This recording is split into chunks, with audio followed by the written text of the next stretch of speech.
Friends എല്ലാവർക്കും നമസ്കാരം. നിങ്ങളേവരും കാത്തിരിക്കുന്ന രേവതിയുടെയും സച്ചുടെയും ഇന്നത്തെ വിശേഷത്തിലേക്ക് എല്ലാ കൂട്ടുകാർക്കും സ്വാഗതം. എല്ലാവർക്കും നല്ലൊരു ദിവസം ആശംസിച്ചുകൊണ്ട് തന്നെ നമുക്ക് ഇന്നത്തെ വിശേഷത്തിലേക്ക് കിടക്കാം. അതിനു മുമ്പായിട്ട് ആരെങ്കിലും നമ്മുടെ ചാനൽ ആദ്യമായിട്ട് കാണുന്നവരെങ്കിൽ ഒന്ന് സബ്സ്ക്രൈബ് ചെയ്ത് വെക്കണം.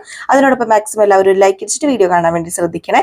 അങ്ങനെ തുടങ്ങുമ്പോൾ തന്നെ കാണുന്നത് നമ്മുടെ സച്ചിയോട് രവീന്ദ്രൻ പറയുകയാണ്, നീ തെറ്റ് ചെയ്തിട്ടുണ്ടെങ്കിൽ നീ മാപ്പ് ചോദിക്കണമെന്ന്. ഇത് കേട്ടത് സച്ചി അംഗീകരിക്കും. സച്ചി പറഞ്ഞു, എന്തിന് ഞാൻ മാപ്പ് ചോദിക്കണം? എന്തിന് അച്ഛാ? ഞാൻ അതിന് തെറ്റൊന്നും ചെയ്തിട്ടില്ലല്ലോ, എന്തിനാ ഞാൻ മാപ്പ് ചോദിക്കേണ്ടത്? അതെ, ഈ സച്ചി തെറ്റ് ചെയ്തിട്ടില്ല എന്ന് സച്ചിക്ക് തോന്നുന്നിടത്തോളം കാലം ആരുടെ മുമ്പിലും മാപ്പ് ചോദിക്കാനൊന്നും ഈ സച്ചി തയ്യാറല്ല. ഈ സച്ചി മാപ്പ് ചോദിക്കില്ല എന്നും പറഞ്ഞു ഒരു ഒറ്റ പോക്ക് പോയിട്ടോ. അപ്പോഴത്തേക്ക് നമ്മുടെ രേവതി പറഞ്ഞു, സച്ചേട്ട മിണ്ടാതിരിക്കാനൊന്നും പറഞ്ഞിട്ടൊന്നും കേട്ടില്ല. അങ്ങ് സച്ചി അങ്ങ് ഇറങ്ങിപ്പോയി. അപ്പോഴത്തേക്കും നമ്മുടെ ചന്ദ്ര പറഞ്ഞു, കണ്ടില്ലേ അവന്റെ അഹങ്കാരം കണ്ടില്ലേ, അവൻ പോയത് കണ്ടില്ലേ രവിയേട്ട, അവൻ നിങ്ങളുടെ വാക്കിന് പോലും വില കൽപ്പിക്കുന്നില്ല. ഇപ്പം അവനെ പോയേക്കുവാ, അല്ലെങ്കിലേ നിങ്ങളുടെ വാക്കിനെങ്കിലും അവൻ വില കൽപ്പിക്കുന്നതാണെന്ന് പറഞ്ഞു. എന്നിട്ട് നമ്മുടെ ചന്ദ്ര പറഞ്ഞു, ദേ ഇനിയിപ്പൊ എന്തൊക്കെ പ്രശ്നങ്ങൾ ഇവിടെ നടക്കാൻ പോകുന്നതെന്ന് എനിക്കറിയില്ല.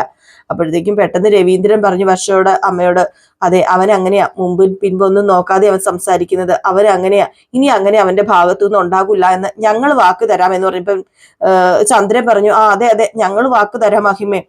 അപ്പം വീണ്ടും നമ്മുടെ രവീന്ദ്രൻ വർഷയോട് പറയുക, അതെ വർഷേ, നമ്മുടെ അച്ഛനമ്മമാരൊക്കെ ഉണ്ടല്ലോ, നമുക്കൊരു വിഷമം ഉണ്ടാകുന്നത് സഹിക്കില്ല.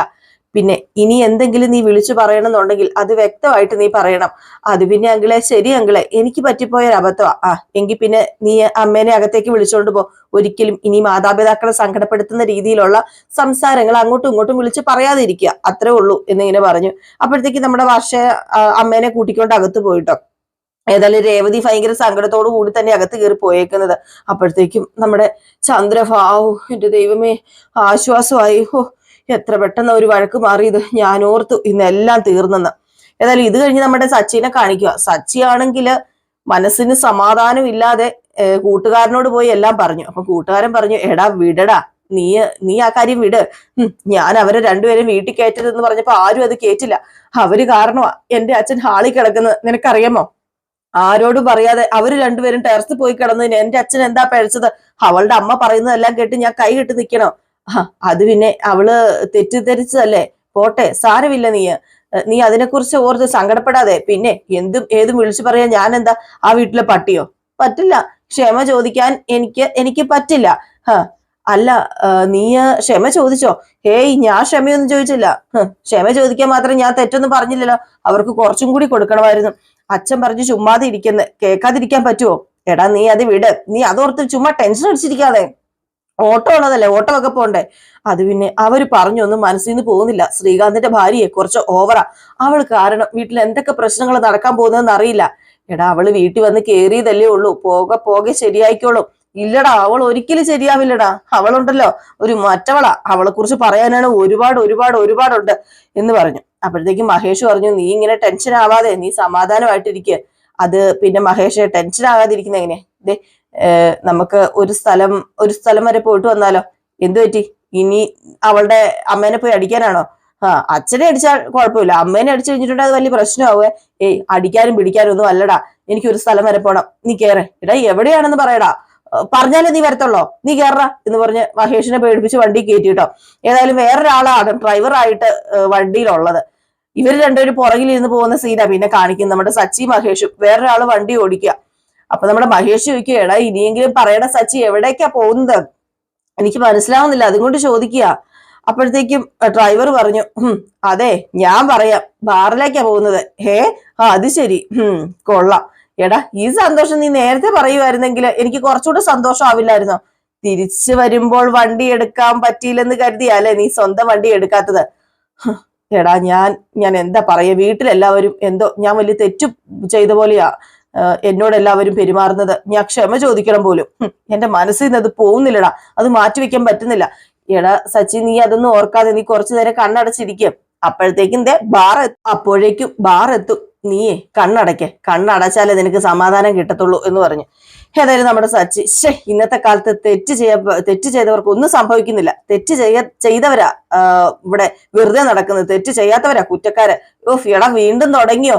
ഞാൻ പറഞ്ഞില്ലേടാ നിന്നോട് കണ്ണടച്ചിരിക്കാന്. നീയേ കണ്ണടച്ചിരുന്ന് കഴിഞ്ഞിട്ടുണ്ടെങ്കിൽ നിനക്ക് മനസ്സിന്നെല്ലാം അങ്ങ് പോകും. കണ്ണടയ്ക്കാനാ പറഞ്ഞത്. അപ്പോഴത്തേക്കും നമ്മുടെ സച്ചി അങ്ങ് കണ്ണടച്ചപ്പോഴത്തേക്കും ഓ ഇപ്പൊ സമാധാനമായി, അവ കണ്ണടച്ചു എന്നിങ്ങനെ പറയാ. ഏതായാലും വണ്ടി ഒരു സ്ഥലത്ത് ചെന്നപ്പോഴത്തേക്കും ഇങ്ങനെ പെട്ടെന്ന് ബ്രേക്ക് പിടിച്ചിങ്ങനെ നിർത്തുകയാണ് കേട്ടോ. അപ്പൊ ഫ്രണ്ടിൽ ഒരാൾ കാറും കൊണ്ട് നിൽക്കുക, അയാൾ കാറും കൊണ്ട് പോകുന്നില്ല. അപ്പോഴത്തേക്കും നമ്മുടെ മഹേഷ് ചോദിച്ചു, അതെ എന്ത് പറ്റി, എന്താ നിങ്ങൾ കാർ എടുക്കാത്തതെന്ന് ചോദിച്ചു. അപ്പൊ അയാൾ പറഞ്ഞു, ഒരു 5 മിനിറ്റ് ഇപ്പൊ ഞാൻ കാർ എടുക്കാന്ന് പറഞ്ഞു. അയാളുടെ കാറിന്റെ എന്തോ കംപ്ലൈന്റ് ആണ്, അതുകൊണ്ടാണ് അയാൾ കാറും കൊണ്ട് അവിടെ നിൽക്കുന്നത്. ഒരു പരിധി കൂടുതൽ കഴിഞ്ഞ് നമ്മുടെ സച്ചിക്ക് ഇതൊന്നും ഇഷ്ടമല്ലല്ലോ. സച്ചിക്ക് ഒന്നത് കലി വന്നിരിക്കുക. കുറെ നേരം കണ്ണടച്ചിരിക്കുവായിരുന്നു സച്ചി. എന്നിട്ടൊന്നും വണ്ടി എടുത്തിട്ട് വണ്ടി പോകുന്നില്ല. അപ്പൊ പുറകിലേക്ക് അടുത്ത വണ്ടികൾ ഓരോന്നായിട്ട് വന്ന് നിൽക്കാൻ തുടങ്ങി. അടുത്ത വണ്ടിക്കാരൻ ഓൺ അടിക്കാനും തുടങ്ങി. പുറകിൽ കിടന്ന് ഓണടി കുറെ നേരമായി ഓണടിക്കാൻ തുടങ്ങിയിട്ട് നമ്മുടെ സച്ചി സഹിക്കുവോ? സച്ചി എന്ത് ചെയ്തു, വണ്ടിയിൽ നിന്ന് അങ്ങോട്ട് ഇറങ്ങി ചെന്നില്ല അങ്ങോട്ട്. എന്നിട്ട് എന്താടാ നീ കാണിക്കുന്നത്, നിന്റെ അപ്പന്റെ വകയാണോ ഈ റോഡെന്ന് വിചാരിച്ചോ, എന്തിനാടാ നീ ഹോൺ അടിക്കുന്നതെന്ന് പറഞ്ഞു ഓടി അങ്ങ് ഇറങ്ങി ചെല്ലുക. അങ്ങനെ അയാളുടെ കുത്തിന് ചെന്ന് പിടിച്ചു. കുത്തിന് ചെന്ന് പിടിച്ചപ്പോ താൻ എന്താണ് ഈ കാണിക്കുന്നതെന്ന് ചോദിച്ചു. ഇതേ വണ്ടി ഫ്രണ്ടിൽ കിടക്കുന്നത് കണ്ടോ, വണ്ടി ഒരെണ്ണം ഫ്രണ്ടിൽ കിടന്ന് അതിനകത്ത് പറ്റിയിരിക്കുക. ഞങ്ങൾക്ക് മുമ്പോട്ട് പോകാൻ കഴിയാത്തത് കൊണ്ടല്ലേ ഞങ്ങൾ അവിടെ നിൽക്കുന്നത്. നിങ്ങൾ എന്തിനാ പിന്നെ വീണ്ടും ഹോൺ അടിക്കുന്നത്? ഹോൺ അടിക്കേണ്ട കാര്യമുണ്ടോ? ഞങ്ങളുടെ ഫ്രണ്ടിൽ കിടക്കുന്ന വണ്ടി പോയാൽ ഞങ്ങളും പോകില്ലേ, മര്യാദയ്ക്കിരുന്നോ എന്ന് പറഞ്ഞുകൊണ്ട് വീണ്ടും അങ്ങ് പ്രശ്നം ഉണ്ടാക്കാൻ തുടങ്ങിട്ടോ. ഏതായാലും മഹേഷ് ഒരു തരത്തിൽ പിടിച്ച്, വേറൊരു കൂട്ടുകാരനും ഉണ്ടല്ലോ ഡ്രൈവർ, പിടിച്ച് നമ്മുടെ സച്ചിനെ അകത്ത് കയറ്റി, വണ്ടിക്കകത്ത് കയറ്റി. ഒരു തരത്തിൽ കൊണ്ടൊന്ന് കയറ്റിയിട്ട് ഇവര് നേരെ വണ്ടി വിട്ടു പോകുകട്ടോ ചെയ്യുന്നത്. സത്യം പറഞ്ഞാൽ നമ്മുടെ സച്ചി ഇച്ചിരി ഓവറാന്ന് തോന്നുന്നു, എവിടെ ചെന്നാലും ഇങ്ങനെ. അപ്പൊ നമ്മുടെ ഡ്രൈവർ പറഞ്ഞു, ഇവൻ ബാറിൽ പോകുന്നതിന് മുമ്പ് ഇങ്ങനെ, അപ്പം ബാറിൽ പോയി കുടിച്ചു കഴിഞ്ഞിട്ടുണ്ടെ പിന്നെ എങ്ങനെയായിരിക്കും മഹേഷ് എന്ന് ചോദിച്ചപ്പോ എനിക്കറിയില്ല, ഇവൻ കുടിക്കാതെ ഇപ്പോഴേ ഓൾറെഡി പൂസാന്ന് പറഞ്ഞു. പിന്നെ കാണിക്കുന്ന സീന് ബാറിൽ പോയിരുന്ന നമ്മുടെ സച്ചി കുടിക്കുകയാണ്. അപ്പം സച്ചി ഇങ്ങനെ കുടിക്കുക. സച്ചി കുടിച്ചോണ്ടിരിക്കുമ്പോഴത്തേക്കും മഹേഷും കുടിച്ചോണ്ടിരിക്കുമ്പോ ഡ്രൈവർ ചോദിച്ചു, ഇതെന്താ എനിക്ക് ഇല്ലേ, അത് പിന്നെ നീ തിരിച്ചു പോകുമ്പോ വണ്ടി ഓടിക്കണ്ടേ, അതുകൊണ്ട് നീ ടച്ചിങ്സ് വല്ലതും കൂട്ടാൻ നോക്ക്. എടാ സച്ചി നീ കഴിക്കടാന്ന് കൂട്ടുകാരൻ പറഞ്ഞു. അപ്പൊ സച്ചിക്ക് ഒത്തിരി കഴിക്കണമെന്നില്ല കേട്ടോ, സച്ചി കുറേശ്ശെ കുടിക്കുകയാണ്. അപ്പൊ എന്താടാ ഈ കാണിക്കുന്നതെന്ന് ചോദിച്ചു. അത് പിന്നെ കുടിച്ചാലേ അച്ഛൻ വഴക്ക് പറയും. എടാ കുടിക്കാനല്ലേടാ ഇവിടെ വന്നിരിക്കുന്നത്, അല്ലാതെ കാണാനാണോ? അത് പിന്നെ കുറച്ചേ കുടിക്കാൻ പാടല്ലോ, കുടിച്ചിട്ടുണ്ടെന്ന് അച്ഛന് അറിയാൻ പാടില്ല. എങ്കിൽ പിന്നെ കുടിക്കാതിരിക്കുന്നതല്ലേ നല്ലത്. അത് തെറ്റാ. കടൽക്കരയിൽ വന്നാല് കടലില് കാല് നനയ്ക്കണമെന്ന് പറയാറില്ലേ, അതുപോലെ ബാറിൽ വന്നാല് ഇത്തിരിയെങ്കിലും കുടിച്ചിരിക്കണം. അപ്പൊ ഞാൻ കുടിക്കണ്ടേ എന്നിങ്ങനെ ചോദിക്കാണ് കേട്ടോ ആ ഡ്രൈവർ. അപ്പം പറഞ്ഞു, അതെ ഇപ്പൊ തൽക്കാലം നീ കുടിക്കണ്ട, നിനക്ക് ഒരു കാര്യം ചെയ്യാം, വേണമെങ്കിൽ ഇച്ചിരി സോഡ തരാം, തിരിച്ചു പോകുമ്പോഴേ ഞങ്ങക്ക് വണ്ടി ഓടിക്കാൻ വേറെ ആരും ഇല്ലെന്ന് പറഞ്ഞു. അപ്പോഴത്തേക്കും പെട്ടെന്ന് തൊട്ടടുത്ത് ഒരാൾ വന്നിട്ട് ഇങ്ങനെ തട്ടി കിട്ടോ. അതായത് നടന്നങ്ങ് പോയപ്പോഴത്തേക്കും ഒന്ന് ചെറുതായിട്ട് തട്ടി. അപ്പോഴത്തേക്കും സോറി ക്ഷമിക്കണം കേട്ടോ, സോറി ക്ഷമിക്കണേ അറിയാതെ പറ്റിപ്പോയതാണ് എന്നിങ്ങനെ പറഞ്ഞു. കുറെ പ്രാവശ്യം ഇങ്ങനെ അയാൾ പറഞ്ഞുകൊണ്ടിരുന്നപ്പോഴത്തേക്കും സച്ചു പറഞ്ഞു, ഓ എന്താ ഇത്, കുറെ നേരമായല്ലോ ക്ഷമിക്കണം എന്ന് പറഞ്ഞുകൊണ്ട് മര്യാദയ്ക്ക് പോകാൻ പറഞ്ഞു. അപ്പൊ മഹേഷ് പറഞ്ഞു, എന്താടാ സച്ചി നീ എല്ലാവരോടും ഇങ്ങനെ ദേഷ്യപ്പെടുന്നത്, ഇതെന്താ നിങ്ങൾ എല്ലാവരും ഇങ്ങനെ പറയുന്നത്, ദേഷ്യപ്പെടരുത്. ദേഷ്യം വന്ന പിന്നെ ദേഷ്യപ്പെടാതെ. ശ്രീകാന്തിന്റെ കെട്ടിയോളുടെ അമ്മ എന്തൊക്കെയാ പറഞ്ഞതെന്ന് അറിയാമോ? എന്റെ അച്ഛനെ കുറിച്ച് പറഞ്ഞു. എന്നിട്ട് ഞാൻ അവരോട് ക്ഷമ ചോദിക്കണം അത്രേ. ക്ഷമ ഞാൻ ഇപ്പൊ ചോദിക്കാം. എടാ വിടടാ, പ്രശ്നം വിടടാ, മദ്യപിച്ച് കഴിഞ്ഞിട്ടുണ്ടെങ്കിൽ എല്ലാം മാറുമെന്ന് പറഞ്ഞില്ലേ ഞാന്. നീ ഒരു കാര്യം ചെയ്യ, 2 പെഗും കൂടെ കൂടുതലടിക്കുക. അപ്പൊ നിന്റെ തലയിലെ ഈ ഒരു വിഷമമൊക്കെ മാറി ഇച്ചിരി പൂസായി കഴിയുമ്പോഴത്തേക്കും എല്ലാം നീ മറക്കും, അല്ലെങ്കിൽ ശരിയാവില്ല എന്ന് പറഞ്ഞപ്പം അത് പിന്നെ എന്റെ അച്ഛനെ വിഷമിപ്പിക്കുന്നത് എനിക്ക് ഇഷ്ടമല്ല. ഞാൻ കുടിച്ചു കഴിഞ്ഞാല് അത് എന്റെ അച്ഛന് സങ്കടമാകും. വേണ്ട എനിക്ക് ഒത്തിരി വേണ്ടടാ, ഇത് മതി, ഇത് തന്നെ ധാരാളമാ എന്നിങ്ങനെ സച്ചി പറയാ. ഏതായാലും ഈ കാര്യം പറഞ്ഞുകൊണ്ടിരുന്നപ്പോഴത്തേക്കുമാണ് പിന്നെ നമ്മുടെ അവിടെ ക്ഷമിക്കണം എന്ന് പറഞ്ഞ ഒരാൾ വന്നില്ലേ. അയാള് ഫോണിൽ കൂടെ അതെ എന്നോടൊന്ന് ക്ഷമിക്കേ എന്ന് പറഞ്ഞ് ഫോണിൽ കൂടി ഇങ്ങനെ പറഞ്ഞുകൊണ്ടിരിക്കുക. ഇത് കേട്ടപ്പോ സച്ചിക്ക് ദേഷ്യം വന്നു കേട്ടോ. അപ്പൊ സച്ചി എന്നിട്ട് കുറെ നേരം ആയല്ലോടാ, ക്ഷമിക്കണം, ഈ വാക്ക് മാത്രമേ എവിടെ ചെന്നാലും കേൾക്കാനുള്ളൂ, മര്യാദയ്ക്ക് അവിടെ ഇരുന്നോളാൻ പറഞ്ഞിട്ട് അയാൾക്കിട്ടൊരു തല്ലും വെച്ച് കൊടുത്തു കേട്ടോ. അപ്പോഴത്തേക്കും വീണ്ടും നമ്മുടെ മഹേഷ് പറഞ്ഞു, എടാ നീ ഇതുപോലെ ദേഷ്യപ്പെടാതെ, വേണ്ടി വന്നാലേ ഞാനേ ദേഷ്യപ്പെടും, തൂക്കിയെടുത്ത് അടിക്കും. എന്റെ ഭാഗത്ത് ശരിയുണ്ടെങ്കിൽ ഞാൻ ആരോടും ക്ഷമ ചോദിക്കത്തില്ല, ഞാൻ പറഞ്ഞല്ലോ. എടാ നീ കുടിക്കടാ, നീ കുടിച്ചിട്ട് ഒരു കാര്യം ചെയ്യും, വീട്ടിൽ പോകാൻ നോക്കാം. ഒത്തിരി കുടിക്കാൻ പറഞ്ഞാൽ അതും കേൾക്കത്തില്ല, അച്ഛനെ പേടിയാതാരും. പിന്നെ നിനക്ക് എന്താ വേണ്ടത്? എന്ത് ചെയ്യാനാടാ, എനിക്ക് വയ്യ, എനിക്കറിയില്ല, ഇനി എന്താ ചെയ്യുന്നതെന്ന് ഒരു എത്തും പിടിയില്ലല്ലോ എന്നൊക്കെ പറഞ്ഞ് ആലോചിച്ചോണ്ടിരിക്കുകയാണ് നമ്മുടെ സച്ചി. പിന്നെ കാണിക്കുന്ന രേവതിനെയാണ്. രേവതി കിച്ചണിൽ ഇങ്ങനെ ചപ്പാത്തിയൊക്കെ പരത്തിക്കൊണ്ടിരിക്കുകയാണ് കേട്ടോ. രവീന്ദ്രനും ചന്ദ്രയും ഹോളിലും ഇരിക്കുക. അപ്പോഴത്തേക്കുമാണ് നമ്മുടെ സച്ചി കയറി വരുന്നത്. സച്ചി കയറി വന്നത് നമ്മുടെ രവീന്ദ്രനെ കണ്ടു. രവീന്ദ്രനെ കണ്ടതും പക്ഷെ രവീന്ദ്രന്റെ മുമ്പിൽ നിൽക്കാൻ പറ്റത്തില്ലാത്തൊരവസ്ഥ. അവിടെ നിന്ന് കഴിഞ്ഞിട്ടുണ്ടെങ്കിൽ അറിയൂല കള്ളു കുടിച്ചത്. അപ്പോഴത്തേക്ക് രവീന്ദ്രൻ പറഞ്ഞു, എടാ നീ എങ്ങോട്ടോടാ കയറി പോകുന്നത്, നീ എന്താ കഴിച്ചിട്ടാണോടാ വന്നതെന്ന് ചോദിച്ചു. അപ്പം പറഞ്ഞു, പെട്ടെന്ന് ഇങ്ങനെ ഞെട്ടിപ്പോയിട്ടോ, സച്ചി ഒന്നും മിണ്ടിയില്ല. അപ്പൊ രവീന്ദ്രൻ ചോദിച്ചു, എടാ നിന്നോടല്ലേ ചോദിച്ചത് ഭക്ഷണം കഴിച്ചിട്ടാണോ വന്നതെന്ന്? അച്ഛാ ഇല്ല, ഭക്ഷണം കഴിച്ചിട്ടൊന്നും അല്ല ഞാൻ വന്നത്. എങ്കിൽ പോയി നീ കഴിക്കാൻ പറഞ്ഞു. സച്ചി എന്നിട്ട് അവിടെ നിന്ന് പരിങ്ങി പോവുകയാണ് കേട്ടോ. കള്ളു കുടിച്ച് അറിയരുത്, അത് മാത്രമേ ഉള്ളൂ സച്ചിയുടെ ഉദ്ദേശം. അതുകൊണ്ട് എങ്ങനെയൊക്കെ പതുങ്ങി നേരെ അടുക്കളയിലേക്ക് ചെല്ലാൻ തുടങ്ങുക. അപ്പോഴത്തേക്കും അവിടെ ഡൈനിങ് ടേബിളിന്റെ അവിടെ രേവതി നിപ്പുണ്ടായിരുന്നു. അപ്പൊ നമ്മുടെ സച്ചി ചോദിച്ചു, എന്താ കഴിക്കാനുണ്ടാക്കിയത്? ചപ്പാത്തിയും തക്കാളിക്കറിയും. അതെ, ബുദ്ധിമുട്ടായില്ലെങ്കിൽ ഒരു ഓംപ്ലേറ്റും കൂടി എടുക്കുവോ? എന്താ നിങ്ങൾക്കൊരു സ്മെൽ വ്യത്യാസം? എന്തോ നിങ്ങൾ കുടിച്ചിട്ടുണ്ടല്ലേ? എനിക്ക് മനസ്സിലായി, നിങ്ങൾ കുടിച്ചിട്ടുണ്ട്. ഞാൻ കുടിച്ചിട്ടുണ്ടെന്നോ? ഞാൻ കുടിച്ചിട്ടൊന്നുമില്ല, സത്യമായിട്ട് ഞാൻ കുടിച്ചിട്ടില്ല. നിങ്ങൾ ഇവിടെ നിന്ന് സംസാരിക്കണ്ട, അടുക്കളയിലേക്ക് കയറാൻ പറഞ്ഞു. അങ്ങനെ സച്ചി അടുക്കളയിലേക്ക് പോയി. അടുക്കളയിലേക്ക് ചെന്നിട്ട് ഇങ്ങനെ മനസ്സിൽ വിചാരിക്കുക, എന്റെ ദൈവം ഇഷ്ടിക വെച്ചങ്ങാണോ ഇനി എറിയുവോ? എന്നിട്ട് പതുക്കെ നമ്മുടെ സച്ചി അകത്തേക്ക് കയറി ചെന്നു. എന്നിട്ട് എന്താ രേവതി എന്ന് ചോദിച്ചു. എന്തിനാ വിളിച്ചത്? നീ നിനക്ക് പറയാനുള്ളത്. കുടിച്ചിട്ടുണ്ടല്ലേ? കുടിച്ചിട്ടുണ്ട് നിങ്ങള്. ഞാൻ കുടിച്ചിട്ടൊന്നുമില്ലെന്നേ. നീ എന്താ ഇങ്ങനെയൊക്കെ പറയുന്നത്? ഞാൻ സ്റ്റഡി ആയിട്ടല്ലേ നിൽക്കുന്നത്, നോക്കിക്കേ, എനിക്ക് ഒരു കുലുക്കവും ഇല്ലല്ലോ, ഒരാട്ടവും ഇല്ലല്ലോ, ഞാൻ കുടിച്ചിട്ടില്ല. സച്ചേട്ടാ എന്നോട് പറയരുത്, എന്നോട് നുണ പറയരുത്. അത് പിന്നെ രേവതി വളരെ വളരെ കുറച്ചേ കുടിച്ചിട്ടുള്ളൂ, ആർക്കും അറിയത്തില്ലല്ലോ. ഞാൻ സ്റ്റഡി ആയിട്ടല്ലേ നിൽക്കുന്നത്, എനിക്ക് ഒരു കുലുക്കവും ഇല്ല. ഞാൻ നടക്കുന്നുണ്ടല്ലോ, നടക്കുമ്പോഴും എനിക്ക് ഒരാട്ടവും ഇല്ല എന്നും പറഞ്ഞ് നടന്നൊക്കെ കാണിക്കുക സ്റ്റഡി ആയിട്ട്. സച്ചിയുടെ ഈ കാട്ടായൊക്കെ കണ്ടിട്ട് നമ്മുടെ രേവതിക്ക് അങ്ങ് ദേഷ്യം വന്നു കേട്ടോ. രേവതിക്ക് കലി വന്നിട്ട് രേവതി ഇങ്ങനെ നിൽക്കുക. അപ്പം പറഞ്ഞു, ഒരു ഓംപ്ലേറ്റും കൂടെ താ രേവതി. ചപ്പാത്തി ഉണ്ടാക്കി വെച്ചിട്ട് വെയിറ്റ് ചെയ്യാ ഞാൻ, ഇപ്പം ഓംപ്ലേറ്റും വേണം. ഞാനൊരു കാര്യം പറഞ്ഞേക്കാം, മര്യാദയ്ക്ക് നിന്നോ. എന്തിനാ രേവതി നീ ഇങ്ങനെ ദേഷ്യപ്പെടുന്നത്? ഞാനൊരു ഓംപ്ലേറ്റ് അല്ലേ ചോദിച്ചുള്ളൂ, നിങ്ങൾക്ക് ഇപ്പൊ എന്താ വേണ്ടത്? ഓംപ്ലേറ്റോ? ഞാനേ ഇപ്പൊ തന്നെ ഓംപ്ലേറ്റ് എടുത്തിട്ട് വരാം എന്നും പറഞ്ഞ് കാലി വന്ന് രേവതി അങ്ങ് തിരിയുക. അപ്പോഴത്തേക്കും നമ്മുടെ സച്ചി പറഞ്ഞു, രേവതി നീ എന്നോട് ദേഷ്യപ്പെടാതെ, ഞാൻ ഇവിടെ ഇരുന്ന് കഴിച്ചോളാം. രാവിലെ മുതൽ രാത്രി വരെ വിശ്രമം ഇല്ലാതെ ജോലി ചെയ്യുക, കഷ്ടപ്പെട്ടിട്ട് ഈ ചപ്പാത്തിയൊക്കെ ഉണ്ടാക്കി വെക്കുന്നത്, അത് വേസ്റ്റ് ആക്കുന്നത് വിഷമമുള്ള കാര്യം തന്നെയാ. വേസ്റ്റ് ആകാനോ? ഞാനത് കഴിക്കൂലോ.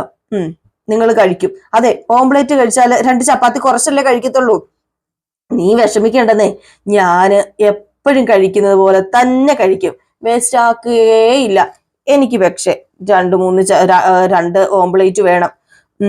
ഏതായാലും ഒരു കാര്യം നീ ചെയ്യ, പെട്ടെന്ന് 2 ഓംപ്ലേറ്റ് ചുട്ടുതാ. അല്ല, നീ എന്തിനാ ഇത്രയും ചപ്പാത്തി ഉണ്ടാക്കി വെക്കുന്നത്? ഇത് മൊത്തം ഞാൻ കഴിക്കാനോ? ഇത് മൊത്തം ഞാൻ കഴിക്കില്ല. അത് പിന്നെ ഇത് ശ്രീകാന്തിന് വർഷയ്ക്കും കൂടെ ഉള്ളതാ. ശ്രീകാന്തിന് വർഷയ്ക്കോ? അതിനത്തിന് നീ ഉണ്ടാക്കി കൊടുക്കുന്നത്? അതിന്റെ കാര്യമൊന്നുമില്ല. അവർക്ക് പച്ചവെള്ളം ഇവിടുന്ന് കൊടുക്കരുത്. നിങ്ങൾക്കൊന്നും മിണ്ടാതിരിക്കാൻ പറ്റുമോ? രാവിലെ വർഷയുടെ അമ്മ വന്നപ്പോ പ്രശ്നം ഉണ്ടാക്കി. വീണ്ടും തുടങ്ങല്ലേ. ഇന്ന് നിങ്ങൾ ഒരക്ഷരം ആരോടും മിണ്ടാതിരുന്നോണം. ഞാൻ ഓംപ്ലേറ്റ് ഉണ്ടാക്കിക്കൊണ്ട് വരാം. ദയവ് ചെയ്ത് ഇവിടെ ഒരു പ്രശ്നം ഉണ്ടാക്കരുത്. നിങ്ങൾ ഇവിടെ ഇപ്പൊ ഇരിക്കാൻ, ഞാൻ ഓംപ്ലേറ്റ് ഉണ്ടാക്കിക്കൊണ്ട് വന്നാ പോരെ, അതുകൊണ്ട് ഇവിടെ ഇരിക്കാൻ പറഞ്ഞു.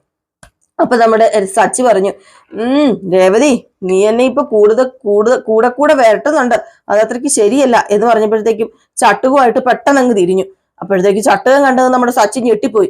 സച്ചി പറഞ്ഞു, അത് പിന്നെ ഞാൻ പറഞ്ഞതേ ഉള്ളൂ, നീ ഓംപ്ലേറ്റ് എടുത്തോ, ഞാൻ ഇവിടെ ഇരുന്നോളാം, നോ പ്രോബ്ലം, ഒരു കുഴപ്പമില്ല, ഞാനേ ഇവിടെ കുറച്ച് നേരം ഇരുന്ന് വെയിറ്റ് ചെയ്യാമേ, നീ ഓംപ്ലേറ്റ് എടുക്ക് എന്ന് പറഞ്ഞു. വീണ്ടും നമ്മുടെ രേവതി ഓംപ്ലേറ്റ് ഉണ്ടാക്കാൻ തുടങ്ങിയപ്പോ രക്ഷപ്പെട്ടു. അവളുടെ കയ്യിൽ നിന്ന് അതിരങ്ങാണം വെച്ച ഒരു അടി കിട്ടിക്കഴിഞ്ഞാൽ തീർന്നു എന്നിങ്ങനെ മനസ്സിൽ വിചാരിക്കുക. പിന്നെ കാണിക്കുന്നത് നമ്മുടെ രവീന്ദ്രൻ ഇങ്ങനെ സോഫയിൽ ഇങ്ങനെ ഇരിക്കുകയാണ് കേട്ടോ. അപ്പൊ ഇങ്ങനെ ഇരുന്ന് ഉറങ്ങിപ്പോയി. അപ്പൊ നമ്മുടെ ചന്ദ്രൻ പറഞ്ഞു, രവിയേട്ട ഉറക്കം വരുന്നുണ്ടെങ്കിൽ പോയി കിടക്ക് എന്നിങ്ങനെ പറഞ്ഞു. അപ്പോഴത്തേക്ക് കുഴപ്പമില്ലടി, ഞാൻ ഇവിടെ ഇരുന്നോളാന്ന് പറഞ്ഞു. അപ്പൊ നമ്മുടെ വർഷ ശ്രീകാന്തും വന്നു. അപ്പം ചന്ദ്ര ചോദിച്ചു, ഇതെന്താ നിങ്ങൾ ലേറ്റ് ആയത്? അത് പിന്നെ ഇവളുടെ വർക്ക് താമസിച്ചു പോയി, കുറച്ച് ലേറ്റ് ആയി പോയി വർക്ക് കഴിയാന്, സോറി അമ്മയെന്ന് പറഞ്ഞപ്പോ ഇതെന്താ സോറി പറയുന്നത്? വീട്ടിലുള്ളവരോട് ഇങ്ങനെ സോറി പറയേണ്ട കാര്യമുണ്ടോ ശ്രീകാന്തെ? അതത്രയ്ക്ക് നല്ല കാര്യമൊന്നും അല്ല എന്നിങ്ങനെ പറയുകയാണ് നമ്മുടെ വർഷ. അപ്പോഴത്തേക്കും വർഷയോട് മിണ്ടാതിരിക്കുക, ശ്രീകാന്ത് പറഞ്ഞു മിണ്ടാതിരിക്കാൻ പറഞ്ഞു. അപ്പൊ ശ്രീകാന്ത് ചോദിച്ചാൽ, അല്ല നിങ്ങൾ ഭക്ഷണം കഴിച്ചോ? ഞങ്ങൾ ഭക്ഷണം കഴിച്ചു, നിങ്ങൾ നിങ്ങൾ പോയി കഴിക്കാൻ പറഞ്ഞു. അങ്ങനെ അവര് അപ്പുറത്തേക്ക് ഭക്ഷണം കഴിക്കാനായിട്ടാണോ എന്തോ അപ്പുറത്തേക്ക് പോയി. നമ്മുടെ സച്ചി അവിടെ ഉണ്ടല്ലോ. അപ്പൊ രേവതി ഇവരെ കണ്ടതും രേവതി പറഞ്ഞു, നിങ്ങൾ വന്നോ? ഭക്ഷണം കഴിക്കാം, ഞാൻ ഭക്ഷണം എടുത്തു വെച്ചിട്ടുണ്ടെന്ന് പറഞ്ഞപ്പോഴത്തേക്കുമാണ് നമ്മുടെ വർഷ പറഞ്ഞത്, അതെ രേവതി, എനിക്ക് ഒന്നും വേണ്ട, ഞങ്ങൾ 2 പേരും പുറത്തുനിന്ന് കഴിച്ചിട്ടാ വന്നത്, നല്ല വിശപ്പുണ്ടായിരുന്നു, ഞങ്ങൾ ഒരു റെസ്റ്റോറന്റ് കയറിയേ ഞങ്ങൾ വയറ് നിറയെ ആഹാരം കഴിച്ചെന്ന് പറഞ്ഞു. ആണോ? ഷോ എന്ന് പറഞ്ഞ് നമ്മുടെ രേവതി ഇങ്ങനെ നിന്നപ്പോഴത്തേക്കും സച്ചി ഇങ്ങ് വന്നില്ലേ. നിങ്ങൾ പുറത്തു പോയി ഭക്ഷണം കഴിച്ചെന്നോ? ഓഹോ, ഹാ അത് കൊള്ളാലോ. എന്റെ ഭാര്യ ഇവിടെ രാവിലെ മുതല് വൈകിട്ട് വരെ കഷ്ടപ്പെട്ട് നിന്ന് പണിതുണ്ടാക്കി വെച്ച ചപ്പാത്തിയാ ഇത്. ഈ ചപ്പാത്തി കഴിക്കാതെ, ഈ ചപ്പാത്തി വേസ്റ്റ് ചെയ്തിട്ട് എന്റെ ഭാര്യയ്ക്കിടെ ആ ഒരു പണിയുടെ വില മനസ്സിലാക്കാതെ നിങ്ങൾ എന്ത് പരിപാടിയാണ് കാണിച്ചത്? ഒന്ന് വിളിച്ചു പറയത്തില്ലായിരുന്നോ എന്ന് ചോദിച്ച് അങ്ങോട്ട് നമ്മുടെ സച്ചി തുടങ്ങി. വേണ്ട സച്ചിയേട്ടാ, അവര് ഭക്ഷണം കഴിച്ചെന്ന് പറഞ്ഞല്ലോ, പിന്നെ എന്തിനാ പ്രശ്നം ഉണ്ടാക്കുന്നത്? സമ്മതിക്കില്ല ഞാൻ എന്നും പറഞ്ഞുകൊണ്ട് കൊണ്ടുചെല്ലാണ്. അത് പാത്രത്തോടെ എടുത്തോണ്ട് കൊണ്ടുവന്നിട്ട് ഇതൊക്കെ നിങ്ങൾക്ക് വേണ്ടി ഉണ്ടാക്കിയതാ. അപ്പോഴത്തേക്ക് രേവതി പറഞ്ഞു, സച്ചേട്ട വേണ്ട സച്ചേട്ട അത് ഇവിടെ കൊണ്ടുവന്ന് വെക്കേ. അപ്പൊ ശ്രീകാന്ത് പറഞ്ഞു, സോറി എടുത്തി, ഞങ്ങള് നേരത്തെ കഴിച്ചു, അതുകൊണ്ടാ വിളിച്ചു പറയാതിരുന്നത്, മറന്നുപോയി എന്ന് പറഞ്ഞു. അപ്പം പറഞ്ഞു സച്ചി പറഞ്ഞു, വേണ്ട നീ ഒന്നും പറയണ്ട, നീ ഇവിടെ ഇരിക്കടാന്ന് പറഞ്ഞു, നിന്നോട് ഇരിക്കാനാ പറഞ്ഞതെന്ന് പറഞ്ഞു. അങ്ങനെ നമ്മുടെ ശ്രീകാന്തിനെ വലിച്ചു പിടിച്ച് ആ ടേബിളില് നിർബന്ധിച്ചിരുത്താൻ തുടങ്ങുകയാണ്. അവിടെ അങ്ങനെ ഭയങ്കര ഒരു ബഹളാവസ്ഥയായിട്ട് മാറുക. നമ്മുടെ വർഷയാണെങ്കിൽ വിട് നിങ്ങൾ എന്താ ഈ കാണിക്കുന്നത്? വേണ്ടാത്തവർക്ക് എന്തിനാ ഇതൊക്കെ ഉണ്ടാക്കി കൊടുക്കണത്? നിങ്ങൾ വിട്, ഇത് എന്താ ഇയാൾക്ക് മര്യാദ ഇല്ലെന്ന് ചോദിക്കുക. അതെടി എനിക്ക് മര്യാദ ഇല്ലടി. നിനക്കാ മര്യാദ ഇല്ലാത്തത്. എന്റെ ഭാര്യ ഇതൊക്കെ ഇവിടെ ഉണ്ടാക്കി വെച്ചിട്ട് നിങ്ങൾ പുറത്തു പോയി കഴിച്ചു. എന്റെ ഭാര്യ ഇത് ഉണ്ടാക്കി വെച്ചതൊക്കെ ഇതൊക്കെ വേസ്റ്റ് ആയി പോവില്ലേ? അപ്പോഴത്തേക്കും ശ്രുതിയും ശ്രുതിയൊക്കെ ഇറങ്ങി വന്നു. അപ്പൊ ശ്രുതി ചോദിച്ചു, ഇതെന്താണ് നീ എന്തിനാ പ്രശ്നം ഉണ്ടാക്കുന്നത്? അതെ, നീ ഇതിൽ ഇടപെടണ്ട, നിങ്ങൾക്ക് വേണ്ടിയാ ചപ്പാത്തി ഉണ്ടാക്കിയത്, അതുകൊണ്ട് നിങ്ങൾ ഇത് കഴിക്കണം. എടാ ശ്രുതി മാറി നിൽക്കാൻ പറഞ്ഞു. അപ്പോഴത്തേക്ക് ചന്ദ്രൻ പറഞ്ഞു, നിന്റെ ഭാര്യ അമൃതൊന്നും അല്ലല്ലോ ഉണ്ടാക്കിയത്, ചപ്പാത്തിയല്ലേ ഉണ്ടാക്കിയത്, അത് വേസ്റ്റ് ആയാൽ എന്താ കുഴപ്പം ഇരിക്കുന്നത്? എന്താണ് കുഴപ്പം? അത് വേസ്റ്റ് ആയ കുഴപ്പമില്ലല്ലേ? എടി രേവതി, നീ ഇവനെ അടുക്കളയിലേക്ക് കൂട്ടിക്കൊണ്ട് പോയപ്പോഴേ എനിക്ക് തോന്നി ഇവന് നീ കുത്തിവിട്ട് എന്തെങ്കിലും പ്രശ്നം ഉണ്ടാക്കുമെന്ന്. അപ്പോഴത്തേക്കും രേവതി പറഞ്ഞു, അമ്മേ ഞാനൊന്നും പറഞ്ഞിട്ടില്ല, പ്രശ്നം ഉണ്ടാക്കാനൊന്നും ഞാൻ പറഞ്ഞില്ല എന്ന് പറഞ്ഞു. എന്നിട്ട് സച്ചിയോട് പറഞ്ഞു, ബാ സച്ചിയുടെ മുറിയിലേക്ക് പോകാം. വിട് രേവതി, ഇവനെ അങ്ങനെ വിട്ടാൽ ശരിയാവില്ല. അത് ശരിയാവില്ല.